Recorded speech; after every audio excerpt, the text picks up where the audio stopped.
Hello, my name is Matt Ferrer. I'm the School Business Administrator for SAU 21.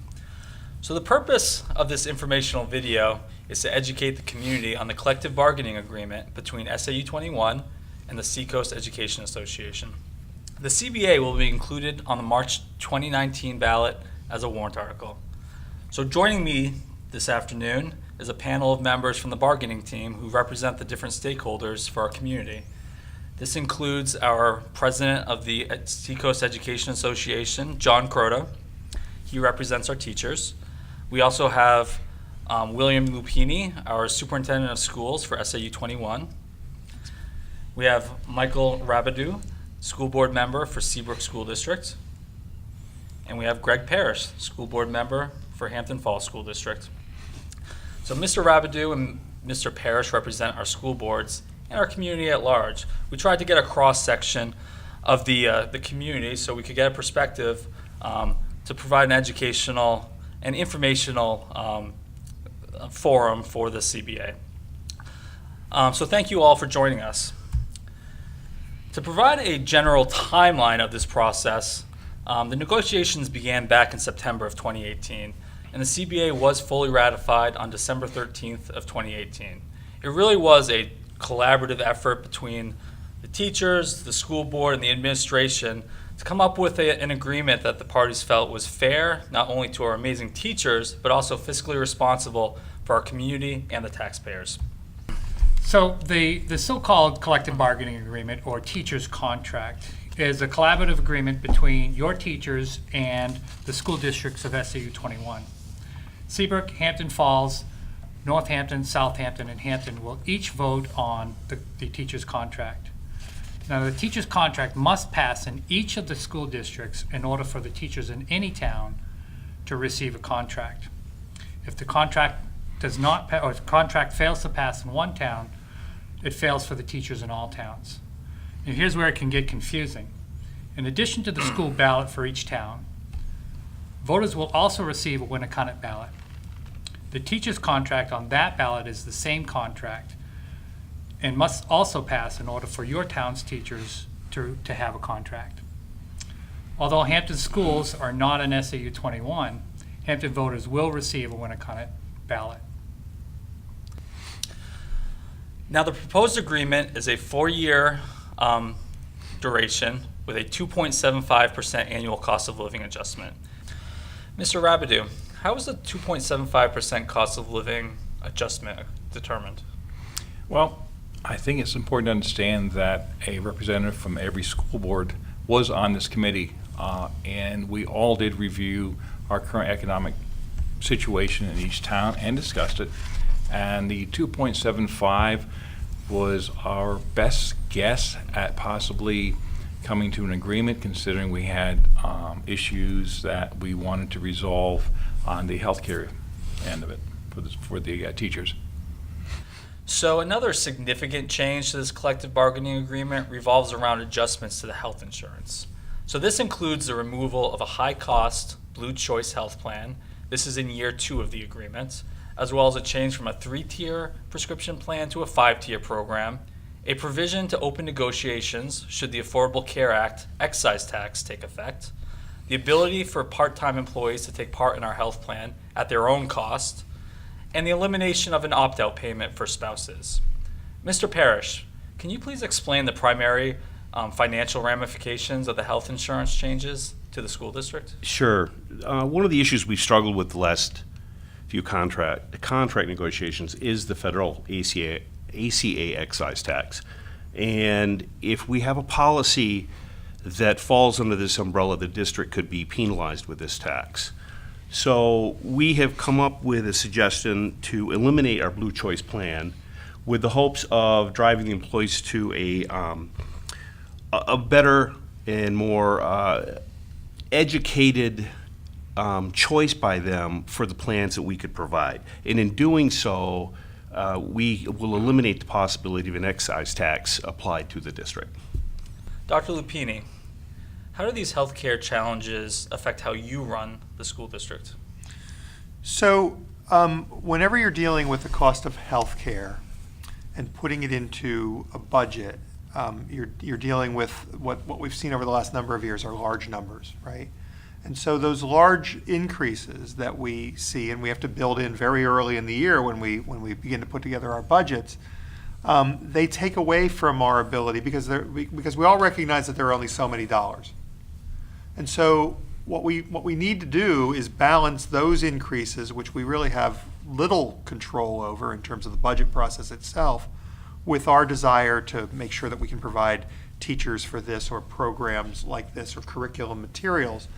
And so as we're dealing with these very high costs that we have to factor in when we start budget processes in October, right, it takes away from our ability to really provide those kinds of resources that many people in the community want. And so the change that's been made, as you said earlier, we hope is something that helps us control those costs better while providing quality health insurance for all our employees, because that's important in terms of our ability to attract people, and yet gives us additional dollars to bring to sort of the education that we provide for all students.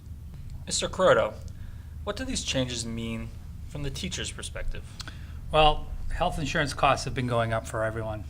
The teachers have made concessions on this contract that will save not only them, but the taxpayers some money. In the last contract, the teachers agreed to pay more of the premiums to, again, save the taxpayers some money. In this contract, we've agreed to drop that most expensive plan. It's a plan that many employees depended upon and they were using, but we realized as a group that it was simply costing the district too much money, so we agreed to drop it. So included in the agreement are slight changes to the stipends.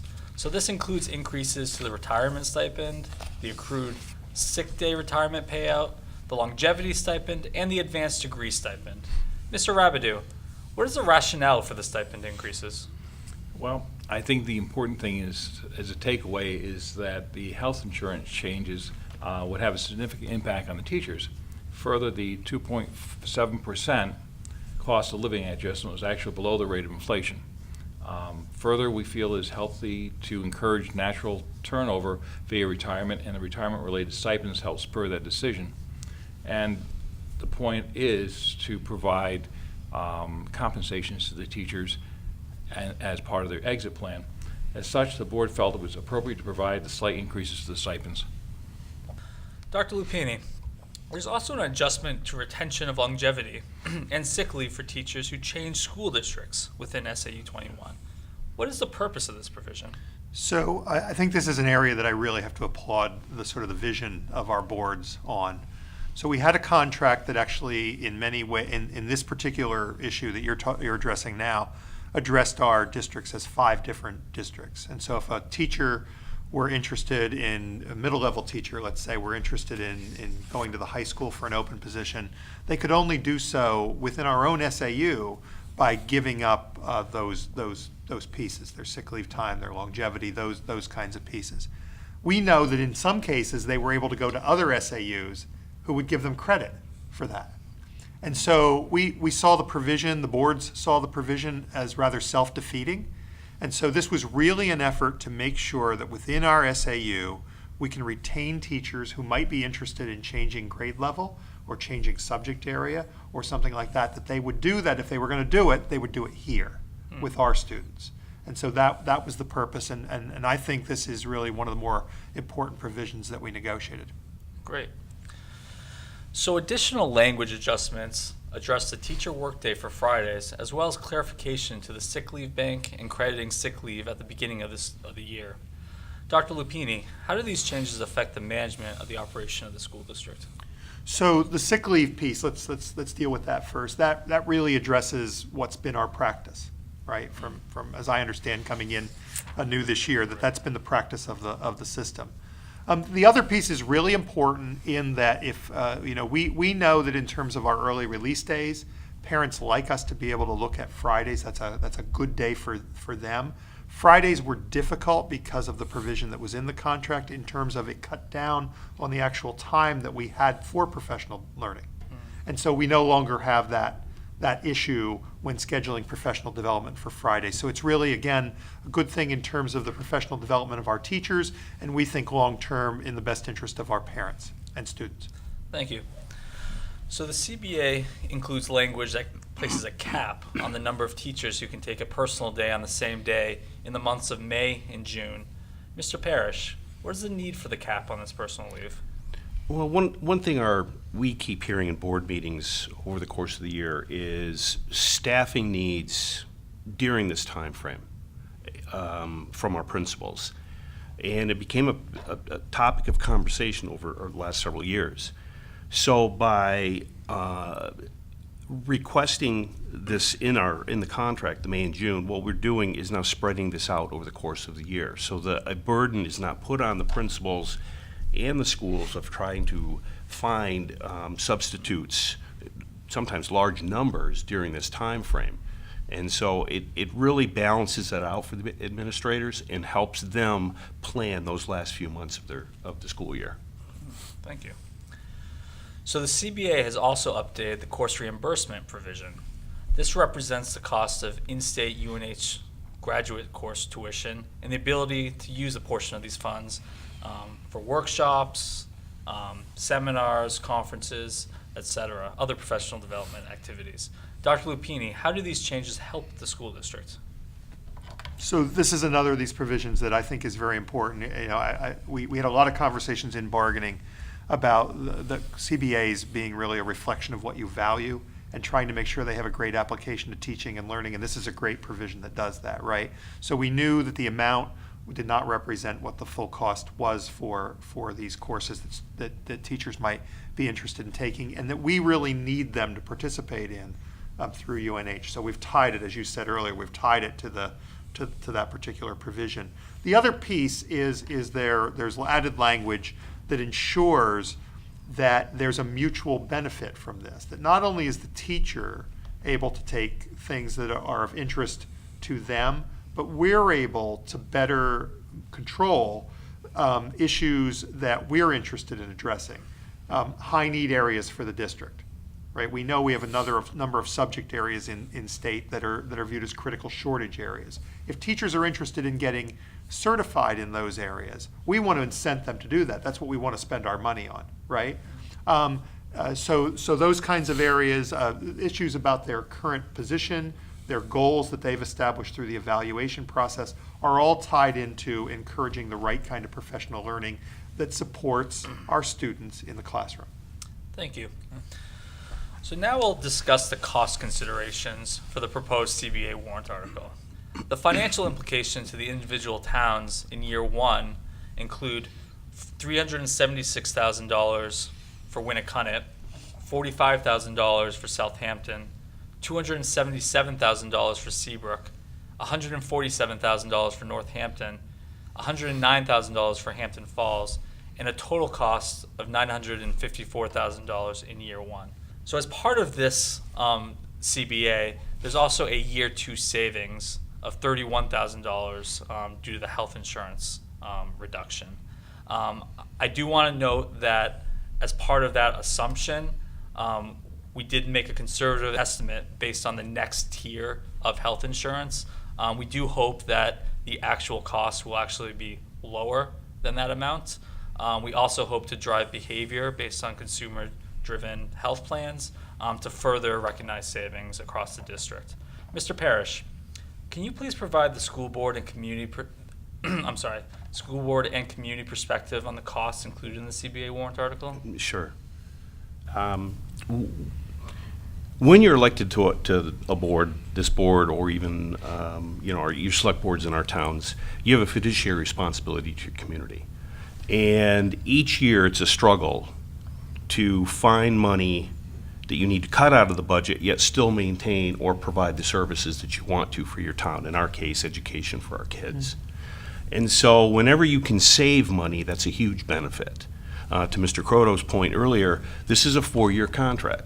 So as we go through the budget process in the next few years, when this contract is approved, we now know certain costs in our budgets the next 4 years pertaining to the teachers and their contract, which will help us plan out and budget in the foreseeable future our upcoming budgets, and it still provide the services we want to for our students. Mr. Rabideau, do you have any additional insight from the community perspective? Well, I think the important thing as a takeaway is the fact that we're looking for a quality education for all of our students. And with the planning that we're putting in place for the 4-year contract, many of the points that Greg has already emphasized will allow the towns to not only do some planning, but also get the benefits that this committee has put together for the teachers and have a working relationship that is doable and professional, and we're moving forward. So should the CBA fail at ballot, it will result in a status quo agreement for all teachers. So this means that all items from the current contract will remain in effect. So teachers will not receive a cost of living adjustment or a step. Dr. Lupini, can you please discuss the impact if the CBA warrant article fails? So let me add one other piece to what you just said. There are a number of things that we've been able to achieve beyond the issues you just laid out that wouldn't happen. The health insurance plan that won't go away, right? The changes to professional learning reimbursement, professional development reimbursements, those kinds of things that wouldn't happen if this CBA fails. So I think I want to say also, being new to this process here, what a fabulous job, I think I said something earlier about our boards, but what a fabulous job the Teachers Association did in looking at this agreement and making sure Agree with that. we were able to bring something to the table that would both benefit our teachers and would be something that we could put forward to taxpayers, right? They did an exceptional job of doing that and coming to the table really ready to work with the boards and with the administration, as you said earlier. It's very difficult, I think, is the simple answer to your question. We have great teachers throughout this SAU. And we've had a number of failures of the collective bargaining agreement, I think 3 times in the last 9 years, and one other year where there was a bargained 0%. So, we looked at data in this process that showed that while SAU 21 school districts stood at a particular point 9-10 years ago, with other neighborhood SAUs, with other districts that mirror what we think our parents want for their children in terms of the teachers they're able to attract. And we saw that over the 9 years, predictably, with those failures of those collective bargaining agreements, we've seen an erosion of that, right?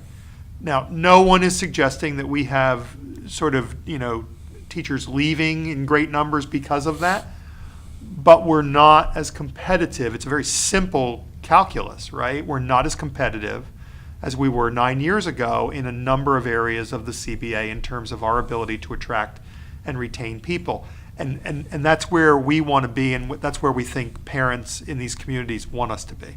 So I think it's a really important point to be educated on this collective bargaining agreement. I think it's a really important point to understand the kinds of things that we've talked about here as people consider their support, and to consider, as Mr. Croto said, the complexity of this vote, given that it occurs on these numerous ballots across many communities. Matt, if I can interrupt you, a couple of points Dr. Lupini made. One was the competitiveness of this contract and being competitive in the industry, is that it allows us to attract better educators that want to come to our district and teach our students. We perform well, but the better educators will want to be here. And I think collectively that helps both the teachers union as well as the community, because we'll benefit from that. The teachers union the body itself becomes stronger. They will have better educators within the system, and if they're willing to transfer or want to transfer across the district, that benefits as well. So it really kind of a snowball. It can keep rolling and getting bigger and bigger. And so I think with that, as a whole, the district will benefit. To that point, Mr. Croto, what is the impact on the teachers should the CBA fail? Well, when I first came to SAU 21, it was one of the higher paying districts on the Seacoast. Compared to similar school districts, our salary and benefits were one of the best. It's not the primary reason why I decided to teach here. all of our communities, all 5 of them, have supported education for quite a long time and are a big reason why our schools are so good. And that's the reason why people want to send their children to our public schools. But as you mentioned, in the last 10 years, due to contracts failing to pass, the voters, our salary and benefits have been trending downward. Unfortunately, that can make it more difficult to attract and retain new teachers that can deliver the high-quality standards that we know and that we do provide. Our students consistently score above state and national averages, and our schools have received state and national recognition for outstanding performance. The teachers have played an integral part in acquiring those achievements. So by attracting the best and brightest, we hope to continue our schools' winning trends. So with that, I hope that everyone in the communities prepare to vote on March 12th, mark your calendars, and agree to support our schools, not only our teachers' contract, but our school budgets as well. Thank you. Thank you. So it is important to note that the CBA at SAU 21 is a collaborative agreement. So this means that it needs to pass in all 5 school districts within SAU 21 in order for it to take effect in any one district. So if a CBA fails in Northampton, it means it fails in Southampton, Hampton Falls, Winnicott, and Seabrook. Therefore, all 5 towns need to vote and pass the warrant article for it to take effect. So at this point, I want to thank John Croto, Greg Parrish, Mike Rabideau, and Bill Lupini for offering their perspective and insight into the proposed collective bargaining agreement. It is really important that the community at large have the proper information when voting in March. We also want to thank Derek Roberts from the Winnicott WHTV for producing this video. And finally, I want to thank the school boards, budget committees, parents, students, and community for your continued support of SAU 21 and our invaluable teachers. Thank you. Thanks, Matt. Thank Thanks, you. Matt. Thank you. Thank you.